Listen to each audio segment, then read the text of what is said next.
people are scattered all around, sleeping. So an invitation to come to a better sleeping place, where these discourses make you very sleepy, you fall asleep very well. And it gives you a pseudo satisfaction that you have been attending the discourse also. So, what? You don't agree with it? Huh? Yeah, yeah. So, it is therefore this chanting to begin with. So, it is of course not desirable for me to sleep, those who are listeners, they can certainly enjoy sleeping. Only thing is that I tell sleep, but don't snore. It is important not to snore because your right to sleep, yes, in constitution you have the right to sleep, but you don't have right to disturb the sleep of somebody sitting by your side by snoring. So that is why don't snore. Sleep well. It is, if not, you do not get any knowledge from it, at least you have got some good sleep, isn't it? So if you get the wisdom, great. But if not, uh, at least you have got good sleep, which is in this world not very easy. This world full of this various types of contradictory pulls. Sleep is the casualty. So therefore, no rest, always running after what we don't know, that to get more pleasure, we run about and land in more suffering. And that is the story of this world. So we don't want to sleep and we want to sleep. See, look at this contradiction, that this is how, therefore, we have to navigate through this difficult situation that we are caught in.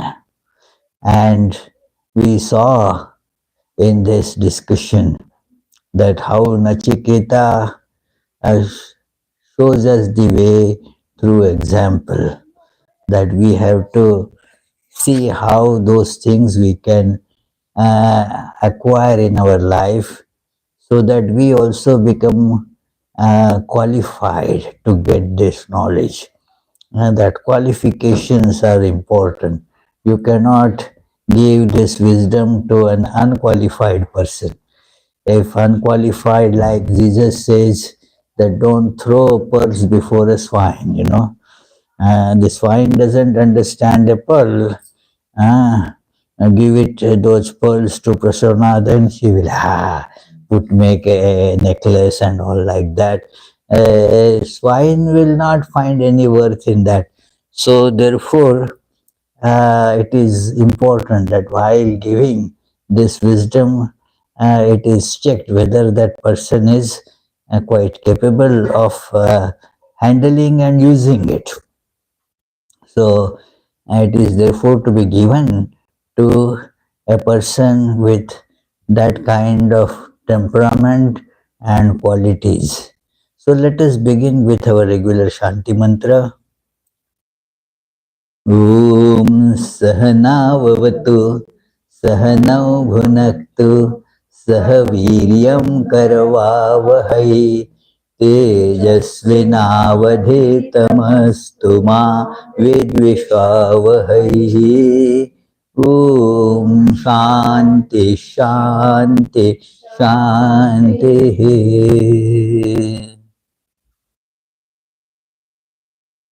That Nachiketa wanted to know that which is imperishable, and therefore it is always present, and is this sole source of happiness in life. So he wanted that. He was told by the god of death, Yama, that that's very difficult to know. Instead, why don't you accept these very tempting things that I will give you a long, long life? All the enjoyments that people seek but don't get by my boon, you will get all of them. And then also, whatever similar things you want, I can give you this whole earth full of wealth. It is so I will give you long and youthful life. So it will be just you, it is all yours for asking. Mm. What a tempting offer. All that you need to do is give up this struggle or this seeking after that which is imperishable, which is true, which is the sole goal of life. We saw in the first discussion yesterday evening that God realization is the only goal of life. Anything else that we may be seeking, howsoever dear, howsoever nice it may appear, that cannot be goal of life. So one has to really keep this sentence in mind. Do anybody have any doubt about this? Huh? What? Do you accept this statement that God realization is the goal of life? The article "the" is used with emphasis. Irreplaceable. It is not a goal, but it is the goal. Nothing else can be called as the goal of life because it can never give you the fulfillment that you are seeking. So, this being the case, now anything else cannot be compared to this. Okay, give me the this God realization, and instead take all other things. That all the pleasures, yeah, all these wonderful musicians, they will be with you all the time, and all those dancers and these beautiful dames, they also will be yours. All they will. Only thing you need to do is stop striving for the permanent. But Nachiketa, the wise fellow, young but wise, please let us not be under the delusion that the old age brings wisdom. No, we keep on getting more and more rooted in ignorance. And yeah, I look at myself, that I am getting old. Am I getting wise? Not necessarily. Become established in foolishness. That's all, In old age, that is what happens. You keep on talking and you keep on expecting people will be respecting you for your age. They do, but just for your age, that's all. And that is their greatness. It is not that you have become wise because of age. It is like they say, Swami, see, your hair that has become all grey. I said, yes, the grey matter is coming out, So it is. The point is that the age doesn't bring wisdom.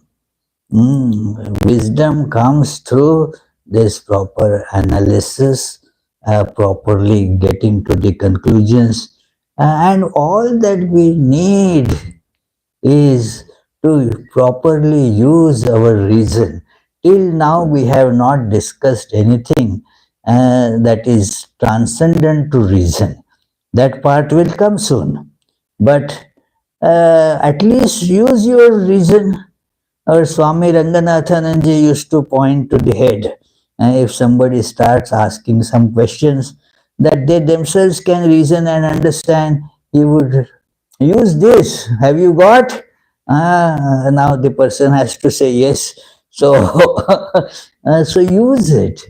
We have that capability just by virtue of being humans. So, but don't, use it. That if you don't use it, you lose it. So, it is important, friends, to just use reason to see what is real and what is just appearance. What you really are and what this body and other things are. You immediately see then that you cannot be that. You cannot be body. Simple, The body is changing all the time. You remain unchanged. So you see the body. As I am seeing the microphone, I am seeing this body. So the body is seen, not the seer. Hmm. So this is something that we can understand just by using reason. You don't need any guru with supernatural abilities and such things at this level. Just use your reason. And then with reason, now you can see what is to be uh, sought and what is not to be sought. One after therefore Nachiketa declares to Yama, give me if you can what I have asked for. I do not want any other boon at all. There is nothing equivalent to this. So whatever other things you were offering, let them be with you. You enjoy those. I don't need those.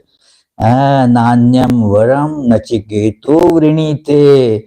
What a firm statement it is. That firmness should be there. That yes, I want this imperishable, the real. Because real cannot be compared to appearance, howsoever big it may be. Suppose I promise, Swati, you see, if you take, say, I can offer you just a $10 bill, real $10 bill. But instead you can opt for $1 million in fake bills. What will you choose? Fake $1 million. Exactly, we choose fake because it is big. It is so alluring. This world is so alluring with its sounds and taste and colors and all that. It is all so deceptive. We fall prey to these deceptions and temptations, and thereby, well, the loss is not somebody else's. Loss is just ours. So Nachiketa analyzes and sees through this and says, I don't want anything else. So with this very firm statement, now the teacher, the god of death, Yamaraja, he becomes very happy. Here is the right recipient who can now get this truth. the one who do not have any determination, who do not even use their reason, are, the reason is, uh, for most of us, reason becomes slave of our desires, and thus whatever we desire, reason starts working for it, and we do not reason independently. So it is very important that he sees Nachiketa using the reason, and through reason, whatever is alluring, tempting, so charming, appears to be so dear, he is ready to reject it. For the same reason that Swati says that I will reject that $1 million in fake bills. Because it is fake. It is going to bring us only disappointments. That is how we see people disappointed in life. But it takes, some kicks, some miseries, some blows to get some knowledge. Till then, that knowledge doesn't seem to come in. In our childhood, there was a saying that in Marathi language, and they would say, "Chadi lage cham cham vidya yei gham gham." Means when that cane hits, and then the knowledge starts coming, because that cane wards off the temptations that otherwise the mind will be running in. If you go there, here is the cane. So it is in English also similar saying, and they spare the rod, and then you know what happens? What happens, Vittal? Spoil the child. Now, who knows it better than you, isn't it? Okay. So it is spare the rod and spoil the child. So it is we go for pleasantries and thus miss the truth. Nachiketa didn't do that.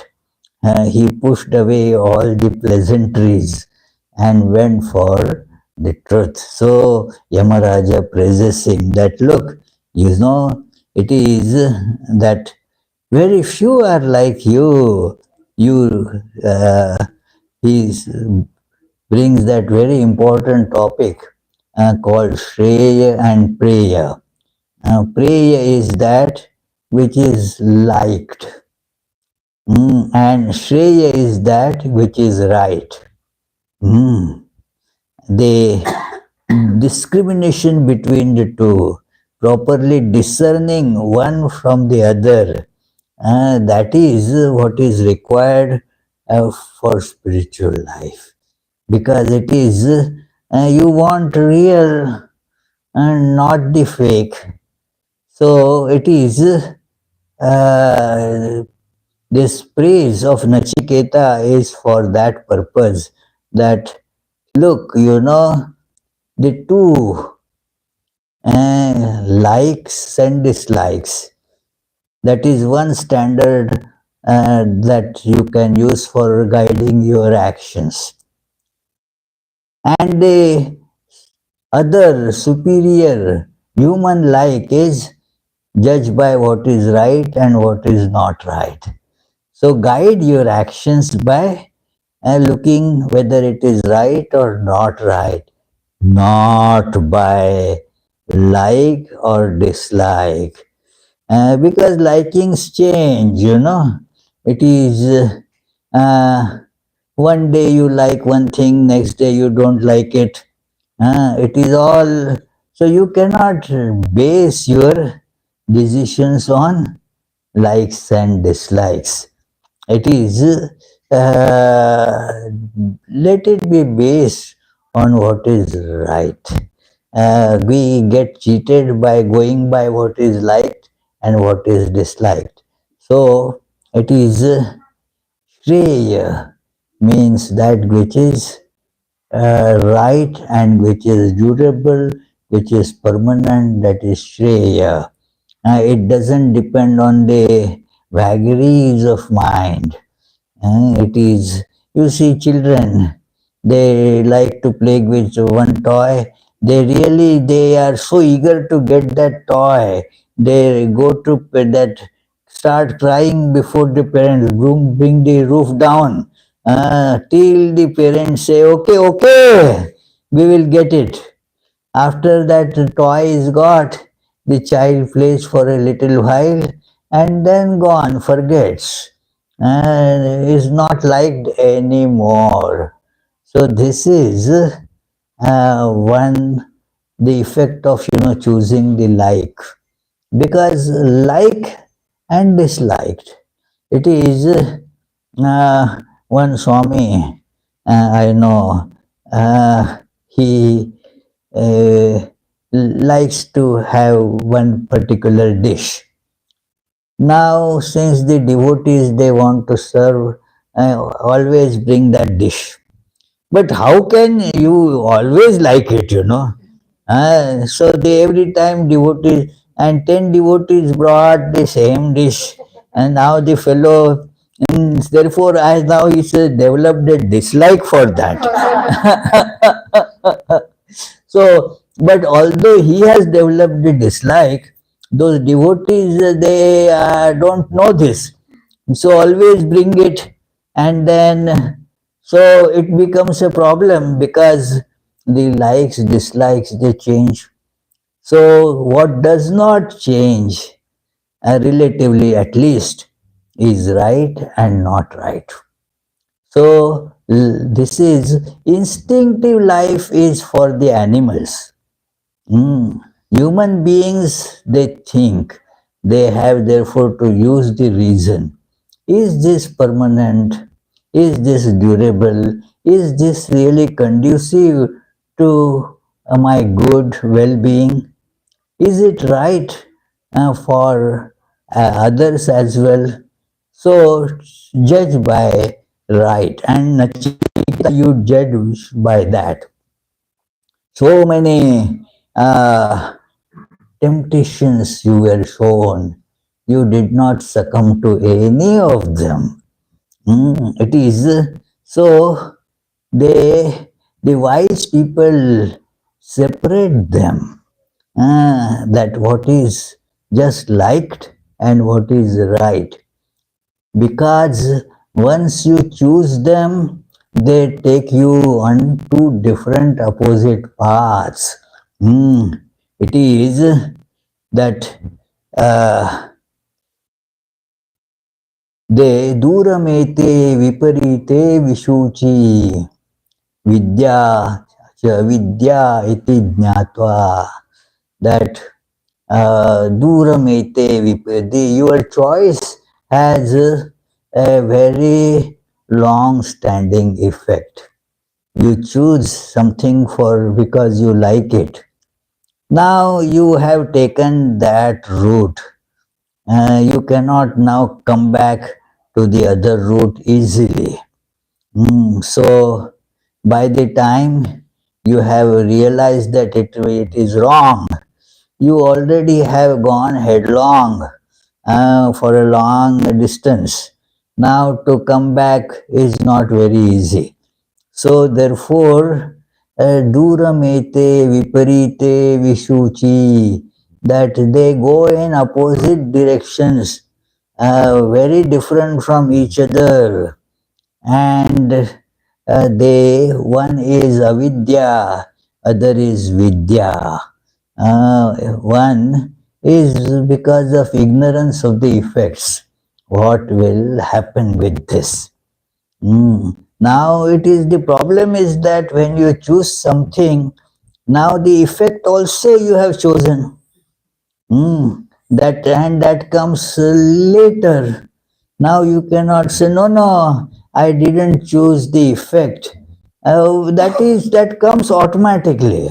It is a package deal. That it is what you, if you choose one, you get other.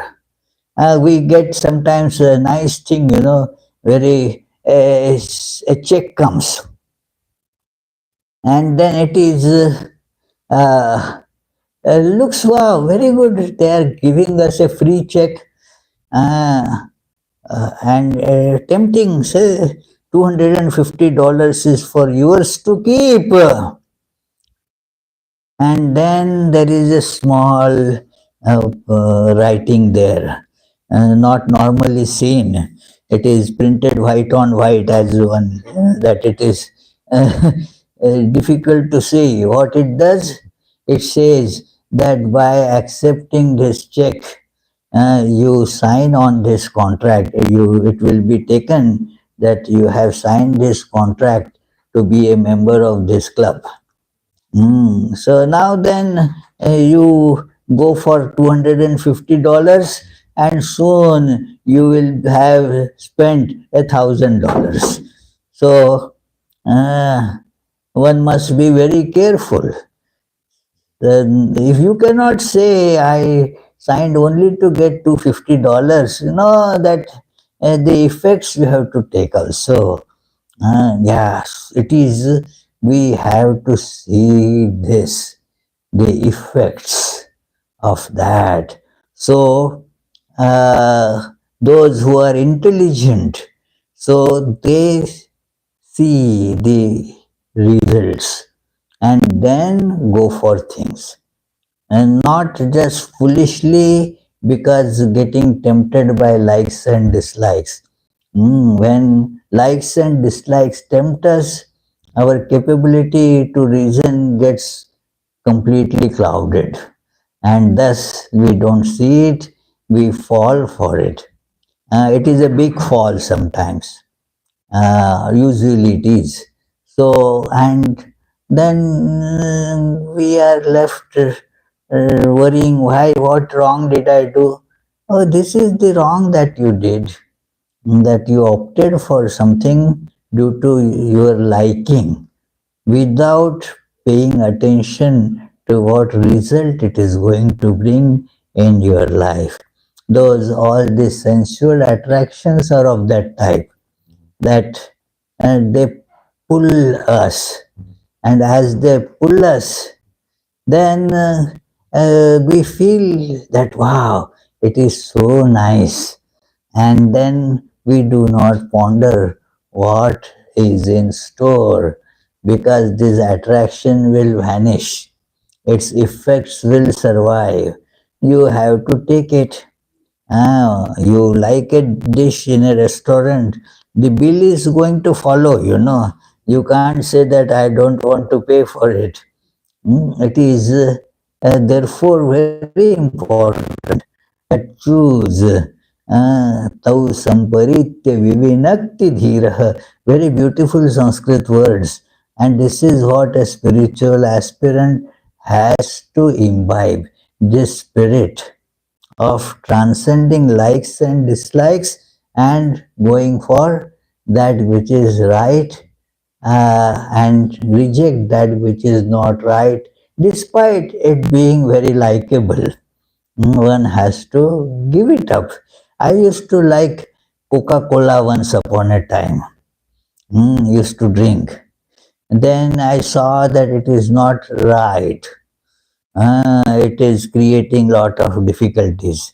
I didn't have any difficulties at that time, but I saw people getting into it. So I stopped. No, it is I like, but no.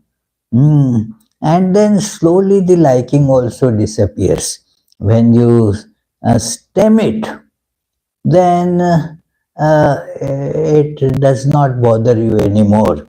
So, Shreyo hi dhiro avipreyaso vrinite. This, that which is, who is intelligent, that person chooses thus the Shreya, right thing, by pushing aside all the liked things. You may like them, but that is not really going to help you. He is called that there that person is called Manda. It means this function of intellect is not much there. Is more or less like an animal living by instincts. So it is. So he tells in a few that Satum Priyan Priyarupanscha Kaman, that all those very pleasant, charming, tempting things, uh, they could not bind you. And that is why you are now eminently that eligible for this knowledge. I am happy that I got a disciple like you. May we get lot of disciples like you. It is very difficult to get students of this type. So it is, there are plenty who do not want to practice, do not want to go into any serious spiritual search. They go after that which they like, and then practice this spirituality or religion as just a facade to soothe the conscience. Because human beings have this conscience.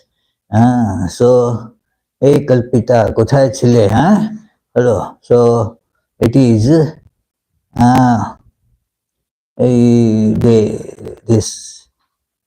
this soothing things, the conscience gets soothed. Otherwise, the conscience says, hey, what are you doing? If you go, that is why human beings, they cannot even enjoy the sensual pleasures because of the simple reason there is the prick of conscience.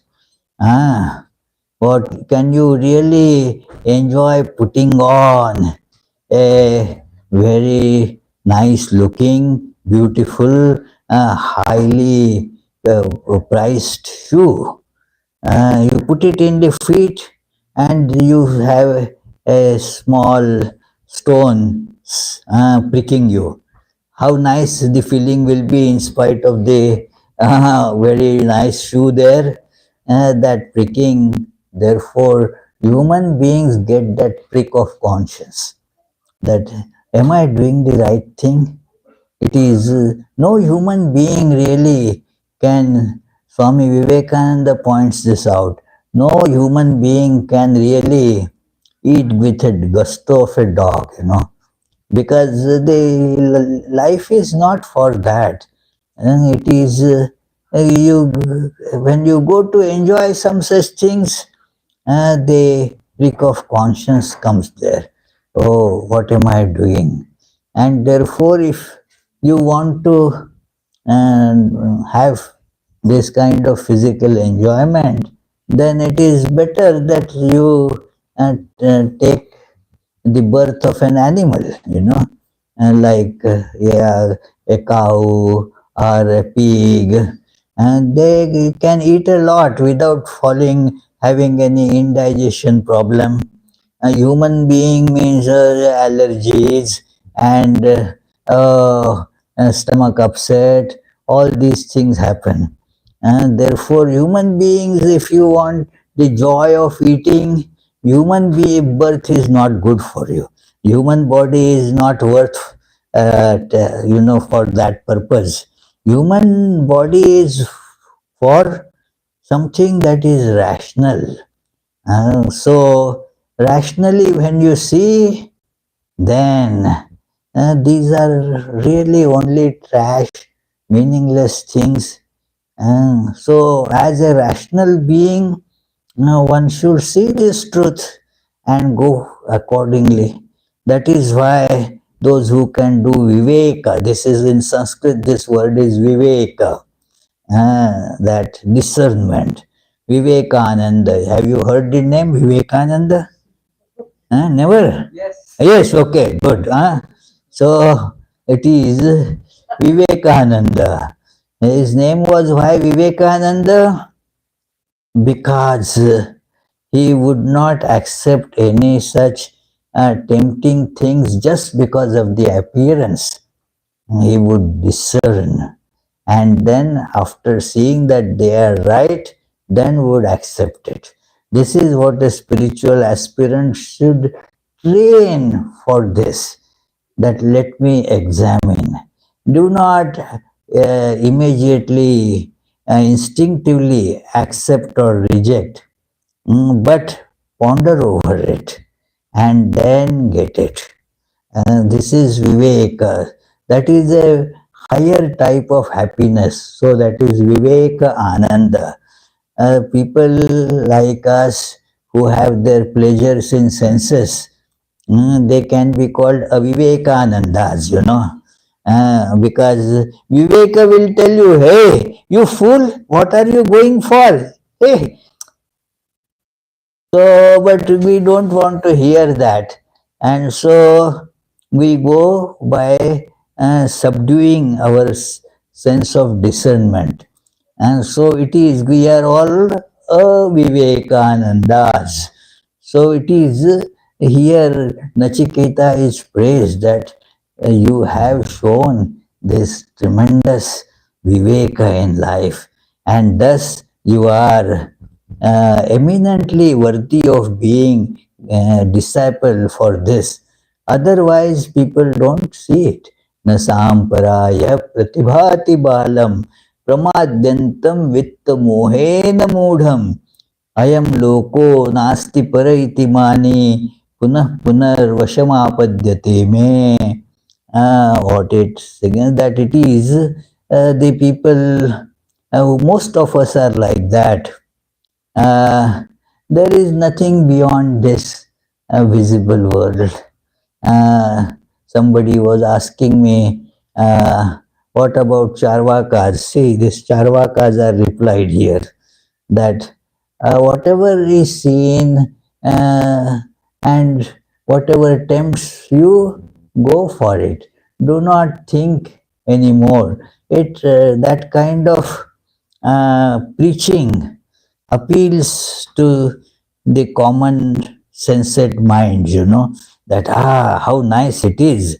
So therefore they are called charvak, means they speak sweet language. It is very sweet to our ears, Oh, the language of give up, renounce, sounds harsh to your ears. I told you that incident. Uh, when I go to India, so many Swamis they invite me to give lectures, so many ashramas. So and they ask for topic. So one ashrama, that Swami there is much senior to me, one of my mentors. So I gave that topic, that renunciation as preached by Sri Ramakrishna for householders. Renunciation in the life of householders as preached by. He said, oh, change the topic, remove the word renunciation. Why? Because just people will read the title and will not come. Because they, no, we don't want to hear renunciation. That which is beneficial, we don't want to hear. That other things we like, these charvakas. Run after all the sensual things, eat, drink, make merry. Even you take loan and then eat nice things if you don't have money. Rinam kritva ghritam pibet. So it is take loans. Don't worry about repaying it, because once you die, who is going to go, come after you to collect the money back? So don't worry. It is bhasmi bhutasya dehasya punaragamanam kutah. This is the philosophy that you die with $100,000 loan on your head. But when you die, who is going to come to collect that loan from you? So people like this philosophy as very sweet philosophy to hear. So therefore they are called charvaks. The charu means nice to hear, charuvak. So it is they are pramadyantam. They lead the life of pramada. Pramada is that you indulge in, although you know that it is not right. Still, one goes into it. That is called pramada. So, uh, a blunder. So, a blunderous indulgence, one can call that as pramada. So, and again suffer. The result is suffering. And there you can't escape that. Nobody goes to get suffering. What happens by our running after pleasure, the result is suffering. And that is how the world is full of contradictions. That you go to get joy, and what you land in getting is this sufferings and disappointments. And what else can you expect if you are irrational? Hmm. That irrational means falling prey to what appears. It is, suppose Swati stands in front of mirror and sees that her hair will require some doing. She takes a comb or a brush and then starts doing it on the mirror. Because you see it on the mirror, she is seeing it on the mirror. And how long will it take for you to get frustrated? Uh, that nothing is happening. Oh, I'm suffering a lot. This is how we suffer in the world. And we go to, get something where it is not. It is seen, but is not there. That is how we get cheated. So one must therefore discern. Is that really happiness there? We call ourselves intelligent. We are very super intelligent. We know how to take rockets to various these moon and Mars and whatnot. But we are not intelligent enough to see what is real and what is not real. So this is what they he says those people like that are to be treated, fall for such things, and the older ones they discern that it is the children they uh, have simple syllogisms they form. In our childhood, one training was always given by teachers. It was the teacher was very nice. So it in primary schools. So look, these cows. What is this color of the cows? White. So the color of the cow is white. What would that then the color of the milk? Do you see what is the color of the milk? White. Look at that buffalo, dark, dark black buffalo. What would be the color of the milk of that buffalo? White. Yeah, the child doesn't get it. Oh, because it is associated with the color of the skin. What appears to the eye is that white cow, white milk. Black buffalo, black milk. No, it doesn't work like that. You have to discern, see that the outside is not same as inside. So it is, and then he says that it is very rare. And so please let us remember, friends, we are very rare people who want to hear these things. Otherwise, where are they? They are so busy with the pursuits of the sense objects, they have no time to hear these things. Uh, tell them that there is some very enchanting band music concert, lot of drinks will be given, and you cannot contain the crowd in this hall, you know. Even if you have 100 people, yeah, the hall will get overfull. But for listening to Kathopanishad, how do many do you get? Only a few. And it is not the problem of these times. Even in Bhagavad Gita, you read the same statement 5,000 plus years ago. Krishna says that one amongst thousands, they seek after this. And amongst those thousands of seekers, one perchance may get it. So it is so rare. So let us congratulate ourselves. We are amongst those rare fortunates who are taking the lessons from this story of Nachiketa and thereby guide our life towards the true highest bliss in life. Otherwise, well, avidya, ignorance, ignorant fools, it is all over there, running after sense enjoyments and then making others also fall in line that it is. So, let us not be like that. So, he says, otherwise, it is not very easy to be able to get at this truth. You have to have that discerning mind. So, and the teacher also has to be like that.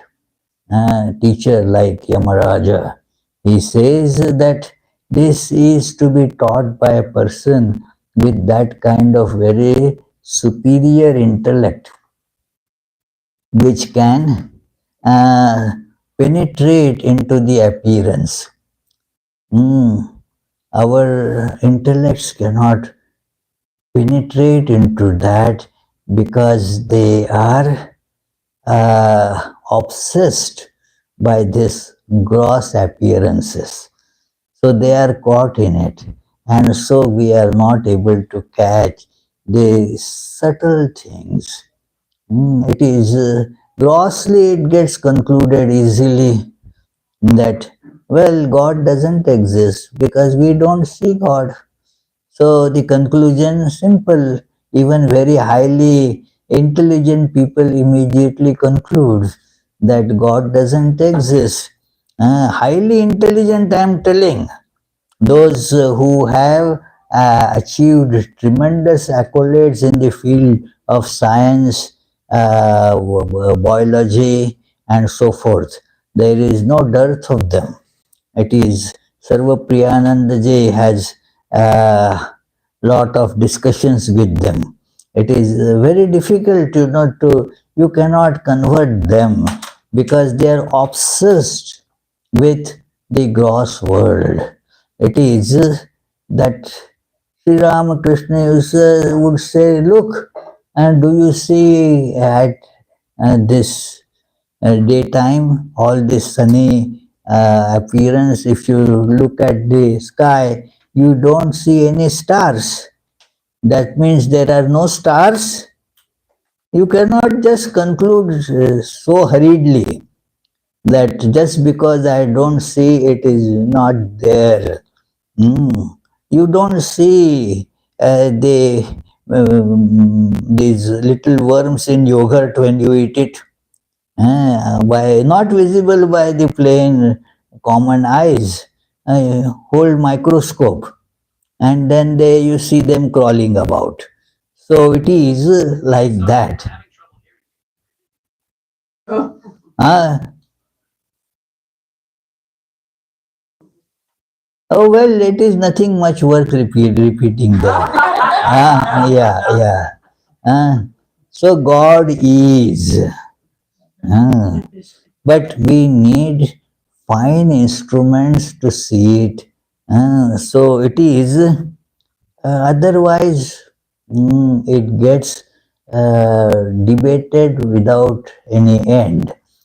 So it is the wonderful aspect is even though people say that they don't accept God, yet they cannot get rid of God. The problem is that because it is so pervading, that pervasiveness of God is so much that even if you don't want to accept, you cannot get rid of it.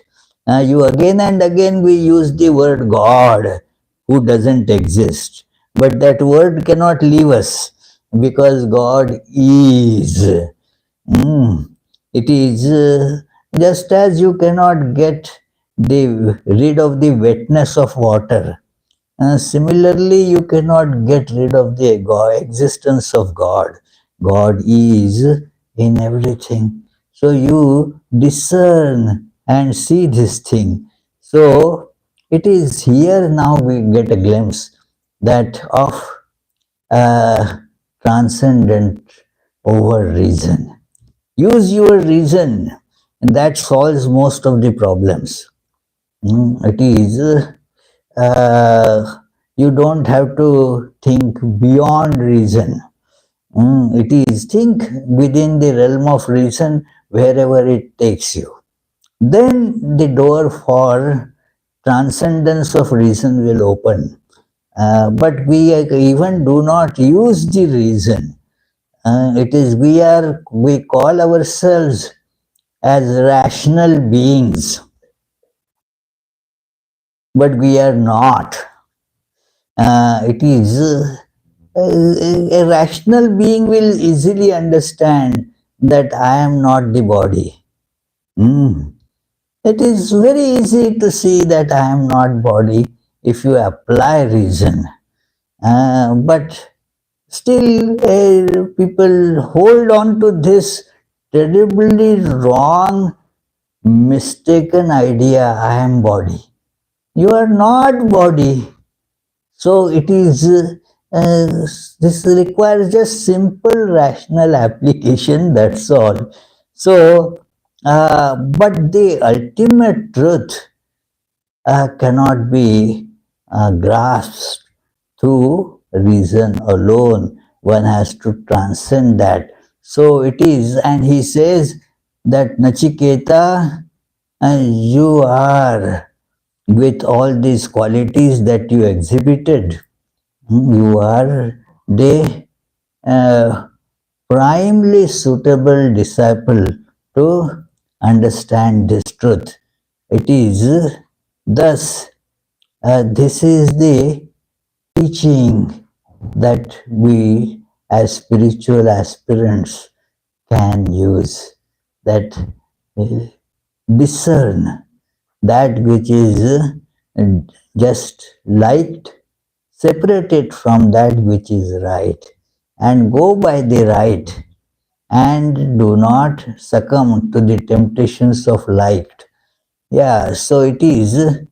So he praises that you saw, Nachiketa, you saw, and you analyzed, and after analyzing, you gave it up. It was not an emotional giving up, but after properly undergoing the process of rationally understanding what it is, you gave it up. Nachiketa Atyasakshi Dhritya Dhiro. These are again the very important things for the spiritual aspirants, the sadhakas.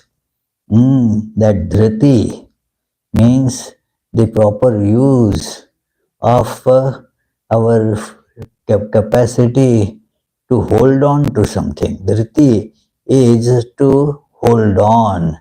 What happens commonly we understand but don't hold on. It is in the class you understand, and but don't hold on to it. When you go out of the class, then it is all gone, forgotten. So, dhriti is a great quality. Dheer means always discerning, using the intellect, that is dhi, and dhriti, that hold on, the capacity to hold on to that conclusion that we got through reason. Now, we from reason we will understand that how can I be this heap of flesh, blood, all kinds of dirt, and again that also is constantly shifting and changing. How can I be that? I cannot be that. Now, this conclusion, hold on to this conclusion. Don't let it go away. So then you become eligible to the next lesson. If you give up the lesson that you learned, then how can you get the next truth? So it is. Therefore, he is at this chapter, he as it is on the 12th verse, he says, now you have to do the what is called Atyasrakshi, that go beyond now what is this intelligence or rational capacities. Rational capacities, use them. Like when, say, suppose you have to go to India. Now, certainly, our Ashok cannot say that let me sit in the car and drive to Chennai. No, you cannot, isn't it? But it can take you to the airport, isn't it? So use the car. Don't think that the plane will come to your backyard and then will take you directly to Chennai. If you can arrange for something like that, that is different. But for others, okay, use your car to go to the airport.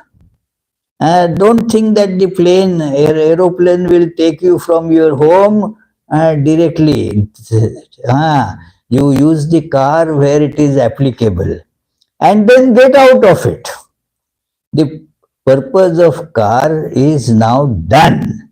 Now time to get out of the car and board the flight. So it is, but we do not use the car to go to airport. We keep on running the car again in the circular route, constantly getting into it. The arguments, the logic, there is great utility of logic as we saw. The big drawback is logic is by its very constitution is cyclic. Cause effect, cause effect, cause effect. It always has to land us into chicken and egg problem. That is the nature of logic. So therefore it becomes unending. One should be cautious of that. Okay, by logic I understood this. Now enough, the purpose of logic is done. Car has brought me to the airport. Now let me get out of the car. So this is how, this is now, he says thus, samodate modaniyam hi labdhva. Very beautiful words. That person then becomes bliss. Does not need any object to get happiness from. We think that if I get that object or that person, then I will get happiness. But it is not in that object. How can you get it? It is not possible, because the truth is we are happiness itself. This is to be felt. We are happiness itself. I like to give that example. What, Kalpita, do you add to sugar to make it sweet? Do you add something to sugar to make sugar sweet? It itself is sweet. you add sugar to other things to make it sweet. So you are happiness itself. No object can ever bring happiness to you because you are happiness itself. Ah, it is, suppose in our one of the Marathi saintly works, that very nice poem is there, and that how, what will the water do if it becomes thirsty? If water becomes thirsty, what will it do? It cannot become thirsty. I cannot need the bliss from outside. I have to just look into myself. I am bliss itself. And that bliss does not depend then on any occurrence. Otherwise, our happiness, depends on how my spouse behaves with me. Can you control that? Huh? What? Huh? Can you control that how your spouse behaves? No control at all. It is you cannot control even how you behave. What to speak of controlling the behavior of the spouse? But if my happiness is dependent on that, it is a fat chance that I will get happiness anytime, because it is dependent on how that other fellow is going to behave. So, no chance of getting happiness. Many our this Vittal used to feel that source of happiness is when that funny football club he was fan of. It is if that club wins, then he is happy. If that club loses, he is unhappy. Gets into his room, locks it, doesn't want to see anybody in the world. The world is all, yeah, yeah. Everything is all full of gloom. Now, getting happiness like that, now it is not in his capacity. Those his club people must play good. And not only that, the opponents play bad. None of these things he controls. Mm. So, therefore, in that sense, we have no control of making ourselves happy. But know that you are happiness itself. Friends, that is the truth. The sooner we believe, the better off we are. That we are happiness itself. Nothing else can ever make us happy. So that is the he says that samodate modaniyam hi labdva. Such a person thus becomes happy. A spiritual aspirant must therefore again and again remind oneself that don't expect happiness from anything in the universe. One, it is person and providence was that why do I suffer like this? And I said, because of expectations. You suffer because of expectations. But should I not expect these things? If you expect these things, I said, should or not should depends on you. But then suffering is sure to be there. If you expect, what will be the result, Ravi? Suffering. If you expect, then suffering is the result. There is no escape from this. This is something very rational. Don't expect. Expectations just cast bondage on us. So it is thus this modate modaniyam hi labdhva. that which is modaniyam, means that which is full of happiness. You get that and thus you become happy. It is. So this is what we must tell ourselves. Do not expect a spiritual aspirant, a sadhaka, should never expect anything from anybody in the world. And these are something, very practical. These things you may think that, oh, this is just theoretical. It is very much practical. Try and soon you will see the truth of what is being discussed. It doesn't take a lot of time.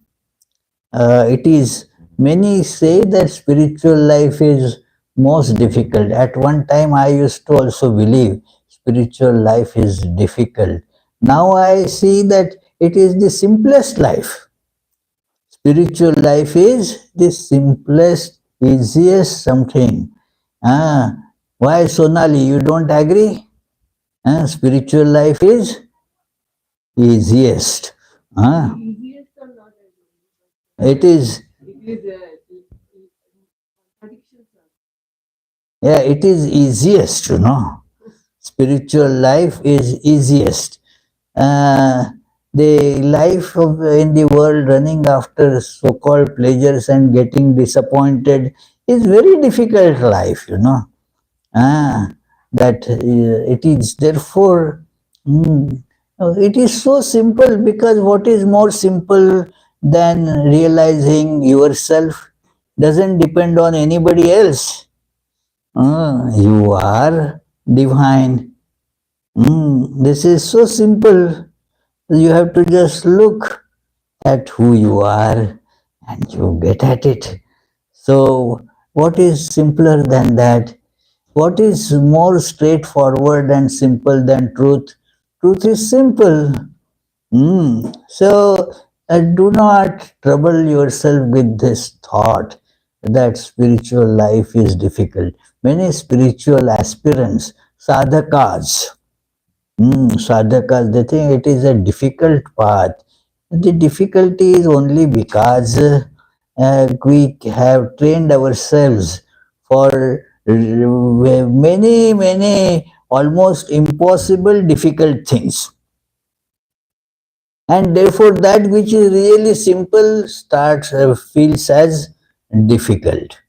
It is the spiritual life is simplest one, but because we have gotten into this addiction of finding pleasure, say in music, finding pleasure in different eatings, finding pleasure in 100 different things, in this sports and that some game. It is, I'm not telling that don't listen to music. I am not saying that don't, that get into sports. All that is very nice. But know that happiness is not coming from any of that. Happiness is your very nature. Nothing can make you happy. So this is something that a spiritual aspirant must tell oneself again and again. So this is the, now Nachiketa gets it. Now Nachiketa asks a spiritually pertinent question. This also the sadhakas must imbibe, asking the question. Questions get asked for various reasons. Sometimes the question is asked to show how many things you already know, what you have read, and that is not a spiritual aspirant's question. It is sometimes you ask some completely unrelated question. That is also not the right thing. ask the question and which really is expressing the deep spiritual yearning in your life. Present that question in very straightforward, simple words. And Nachiketa's question is one of that. It is very clear. Very few words are used. Very as unambiguous as it can be. So he tells now Yamaraja, Anyatra dharmad, Anyatra dharmad, Anyatra asmat krita kritat, Anyatra bhutascha bhavyascha, yat tat pashyasi tadvada. Nachiketa says, oh, what you are experiencing, give me that experience. It is not that how it is that anyatra adharmad means that which is beyond the dharma here mean the relative these merits and demerits, relative the truths and untruths, all these beyond these, the thing that I am asking you transcends these things. So anyatra asmat krita kritat, it is beyond what is being done and what is to be done. Then it is different from that divisions of time like past, future, present. It is our mind is so got caught into it that we think that this is real. Present, past, time, space, all those things appear to be so real. We do not see. And this is, see, please pay attention to this, that it is only a result of seeing multiplicity that we have these notions of space and time. How do you see multiplicity? You see the space between them. Two objects, they become two because you see space in between. Otherwise, no, I am not able to see the space between all the molecules, small, these fundamental particles that constitute, say, our Swati's body. So I don't see space there. And then, therefore, why? Because I am not able to see two. As soon as I see two, then how do you see two? Because there is a space. And thus you see multiplicity, and that multiplicity automatically brings the idea of space. And moreover, this multiplicity is not constant. Everything is changing, and that change gives the notion of time. And this time then gets for our perception past, present, future. Actually, there is no such division. So it's a very vast different topic, but this is beyond these ideas of space and time, that yat tat pashyasi, you are seeing this truth. You are seeing this. Please advise me about that. I want to have it. This is the yearning of the disciple that is presented to the teacher. When that teacher is like that, then the student presents the yearning, and then that gets fulfilled. It is like you have heard that story that Narendranath, future Vivekananda, asked Ramakrishna, have you seen God? Now, it is not that Narendranath was the only one who had asked this question to Sri Ramakrishna. In the Gospel of Sri Ramakrishna, you find some other scholar also asking the same question to Sri Ramakrishna. Sri Ramakrishna does not give him the same answer that he gave to Narendranath, because that scholar was just looking to engage Sri Ramakrishna in debate about God. Now Sri Ramakrishna, the God is the reality for him. So you have seen God or not, that is not a question. And Sri Ramakrishna refused to get engaged in that. He said, oh, scriptures say that God is beyond speech, beyond mind, beyond all these things, sensory perceptions. So how can one see that? And then like that, somehow Sri Ramakrishna avoided giving any direct answer there, because there was not the real urge, no discipleship there.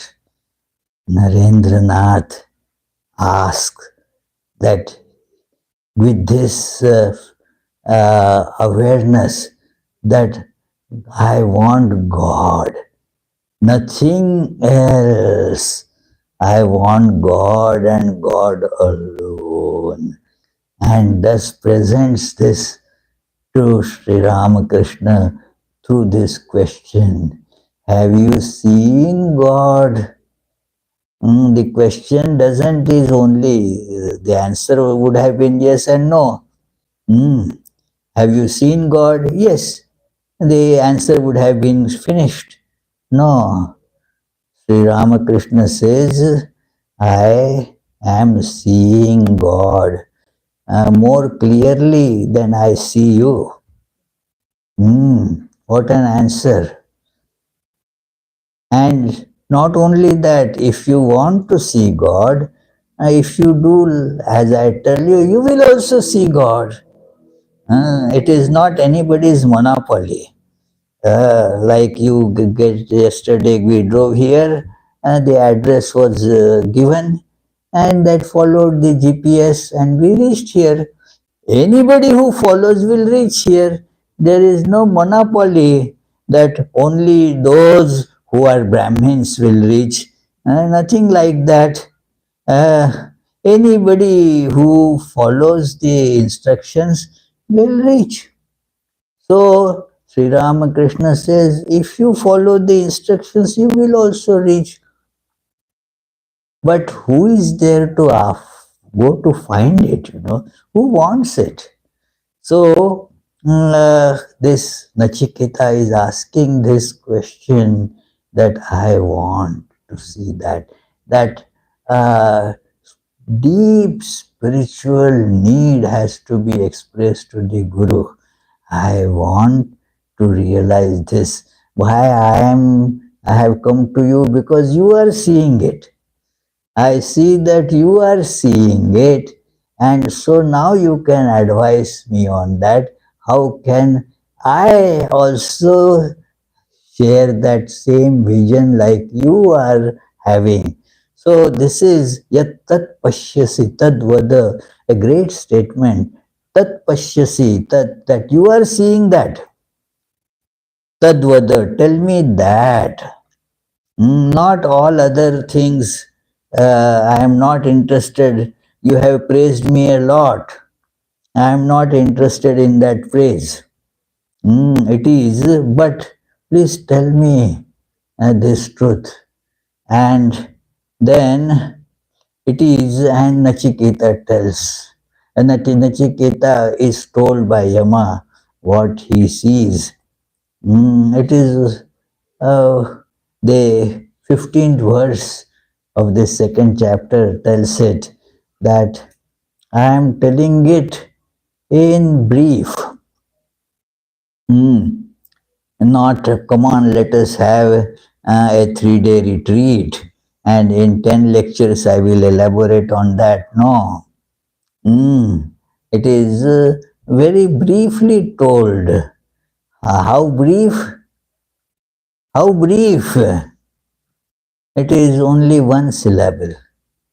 The advice was given only in one syllable.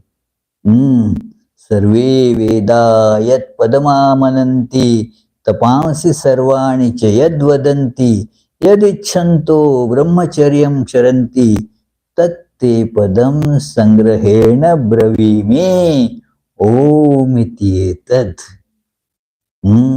What I am seeing and what you want to see, and all the Vedas, whatever they are telling, I am condensing all that teaching into this. You see that Sri Ramakrishna said exactly the same thing. He was telling M that all the Vedas, they are condensed in Gayatri, and Gayatri is further condensed in Om. So Om therefore is the all the Vedas, all the knowledge, and therefore all the universe is contained in Om. Everything is Om. So see this truth. What it is a spiritual aspirant must see, that all what we call as real is merely sound. It is the only sound that gives an appearance, as it were, of reality. It is sound. It is like, what was that your club, Vittal? Huh? Packers. Yes. So these Packers, what is that? A bunch of players. Do they mean that they are Packers? No, they come and go. Whosoever, which other club gives them more, they go to that club. You are that, I heard that you were that famous quarterback that you were very much holding on to, has gone to other club. Huh? He's gone to Pittsburgh. He has reached Packers. Okay, see. So it is after all this Pittsburgh club is called Steeler, isn't it? So they stole him. Okay. Anyway, I don't understand that game much anyway, but it is sometimes Vittal feels me about, how that game goes and all that. But now the players are not that Packers. The owners also changed. They are not Packers. What is Packers then? Just sound, name, means sound. What is Yogatmananda? The particles keep on changing. It is, I had a big lunch, the particles changed. It is all changing. What is Yogatmananda then? Just a name. There is nothing else to it. Anything is here just name. What, Ashok, can you get this truth?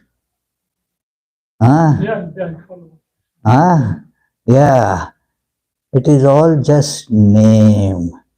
That is one reason why the Guru gives the name, the mantra. That it is this Om is the mantra that is part of every mantra. That all this is Om. All this is just name. What is reality there? What reality otherwise Packers have? Or any other thing? Just name. If we see this, if we understand and see this, we will not get addicted to body, and we will not get addicted to anything in this world. All our attachments will go because it is just a name. It is, see it like that. That it is what is Satchit? Name, don't get attached, It is, that is name of her son, So it is just a name. The particles have changed since the fellow was born, isn't it? What is that Satchit then? Just a name. There is nothing else there.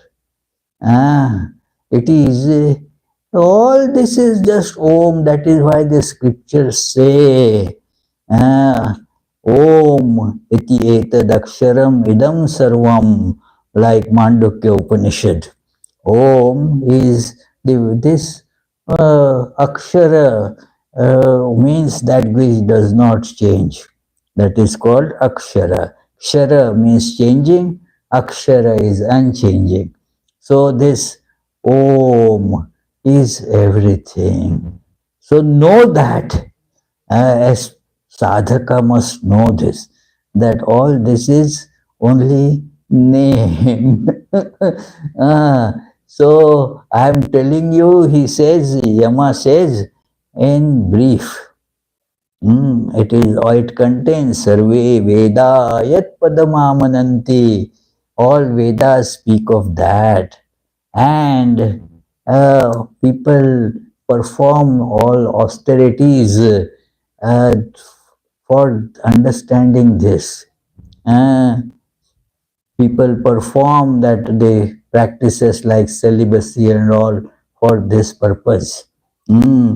That I am telling you, this summation of all sadhana, all spiritual practice is to see this name is all that.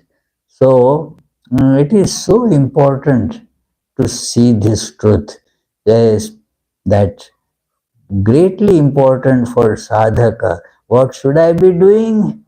See that it is only name. Thus you don't get attached to anything. And we give name means what? A code is assigned. Those now in information technologies, the people are quite aware of this technique. Put a code. And thus you associate with it some reality. So that is an association. Putting a code means having an association, and thus you manipulate it, the codes. So it is, this whole world is how you have coded it. It is, and thus you deal with it as per the codes. That's all. So all that is just the name.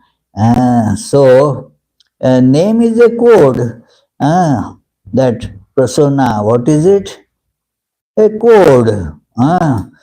But if one sees this as it is just a code, then there will be no attachment. So if you just see it like that, it is therefore good. Somebody had suggested the problem of all this, like this today, that musician, he was speaking to me earlier, one of the organizers of this today's Arindam Chakravarti. So yesterday, as that name came, somebody said, yes, Sarvapriyananda calls him to give lectures. That is not this Arindam Chakravarti. There is a philosopher, very famous philosopher, very old also, probably in his 80s. So that is a different Arindam Chakravarti. The names are same names, but different people So what if the same code, two different things get, then it is a conflict, you know. It is the program just completely breaks down. So code has to be unique. So the suggestion was that instead of giving names to people, assign them a number, so that the numbers can be unique. And so persona will get a number which will not be a number of anybody else. How wonderful it is, isn't it? But for our, regular this usage, it doesn't sound very good. If say calling a persona, very nice. Calling 2 billions, these many millions, thousands, so many, that it sounds funny, you know. No. So, but it gives a unique character to it. So, therefore, that uniqueness of everything is important there. Everybody is Brahman in a unique way. It is thus, it is Om, it is how the sadhana is done. And this, you take it, everybody should practice it, persevere with perseverance. And it takes time to evolve. One must be ready to persevere patiently for a long time. That we shall see it in the next class. Now the time is over, but we can extend it for 5 more minutes. If you have some questions, you can ask that. Do you have any questions? See, no question. I elucidated it so nicely, isn't it? No. Oh, you have a question. Oh, Core concept. When we're trying to think of all universally one, what are we trying to do by thinking of a code? uh, to know that all the names are just codes. Mm. Different codes. So you don't get attached to it. You don't get attached to particular variety by seeing that it is just a code. Mm. That it is a name is just a code, and that form is coming with that name. You then do not feel attached to it. This is a way to practice detachment, that it is all just a code. Mm. You do not get attached when you think like that. It is you do lot of code work, isn't it? So you don't get attached to it because it is just a code. Hmm. So easy for dealing, that's all. So names are also like that, easy for dealing. Ah. Huh? Unique codes for what is actually the same. Yes, that is what is said, it is actually the same. Mm. Yeah. Mm.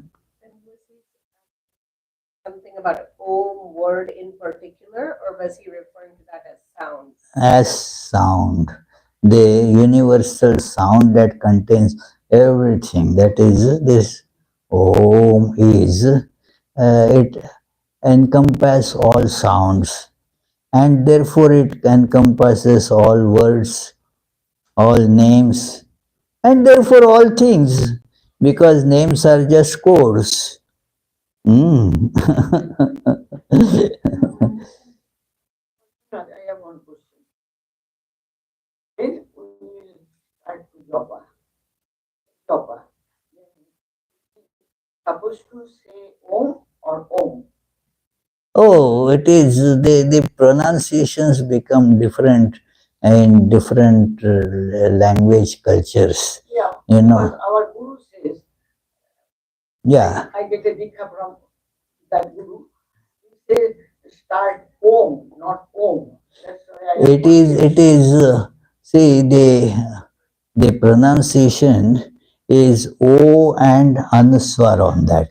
Now, in different cultures, this Anuswar, like there is the Panini's, that one aphorism, one rule, that Mo iti Anuswara, Mo Nuswara.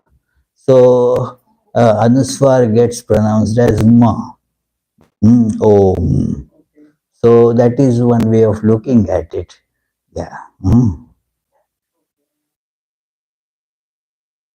Yes, please. Could be probably, but like Nachiketa, and actually I forgot to pronounce it.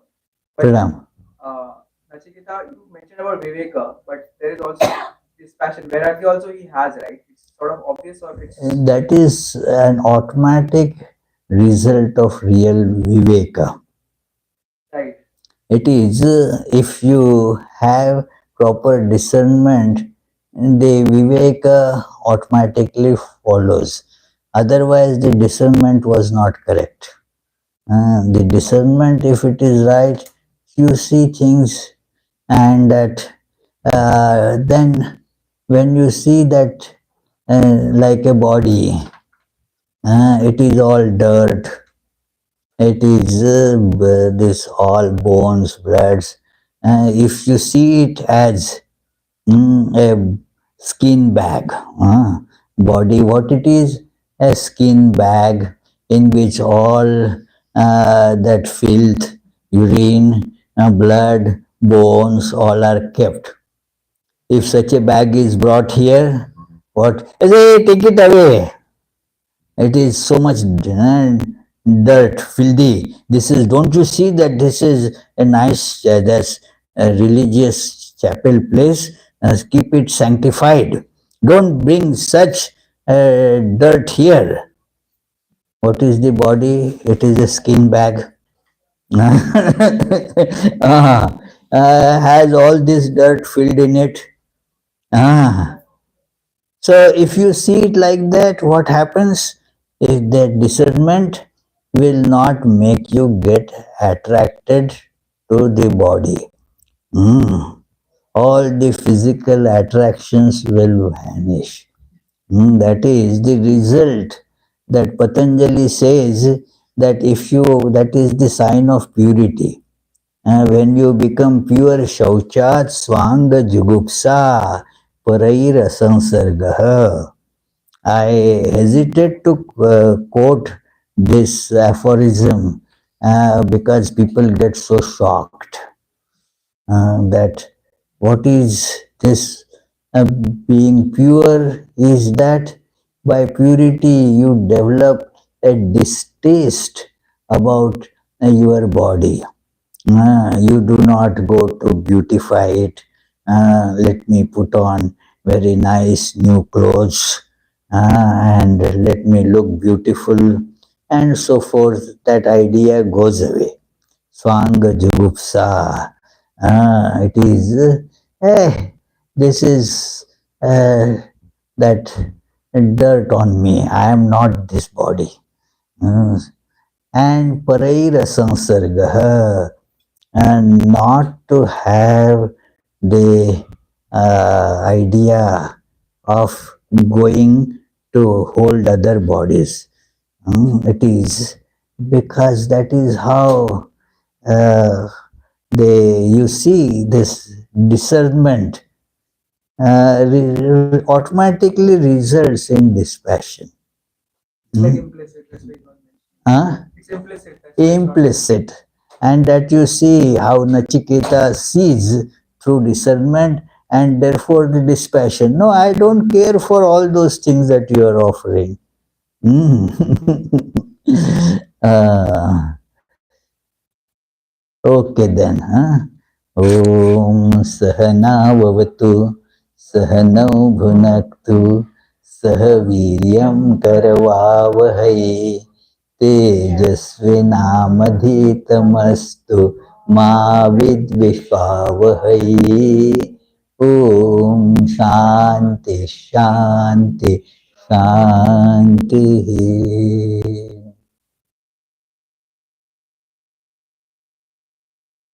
You are making some announcements. Okay. The next program is 5 o'clock. There is a music program by a band called Rhythm in the church, which is across the street. And the program is in the basement of the church. So you can go through the front door and then go down the stairs. There will be some tea served there also, but if possible, have tea and go there so that the musicians will have time to prepare.